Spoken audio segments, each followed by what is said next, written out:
பத்தாவது படிக்கும் போது நான் உன்னை பார்த்தேன்டி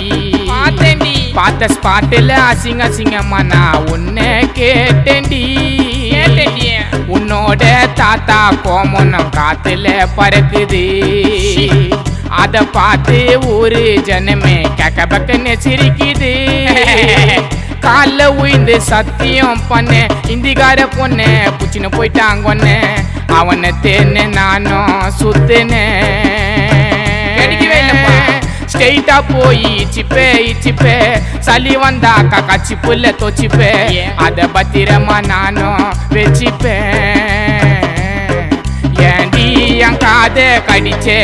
அதனால உன் மண்டைய உடைச்சேன் நறுக்குன்னு தானே கடிச்சே வலி தாங்கவே முடியலடி காலே பண்ணி கூப்பிட்டே என் காத 1/4 கிலோ சாப்பிட்டே என்ன போயிட்டே விட்டு டாக்டர் காதை சுத்தி கட்டுறாரு கட்டி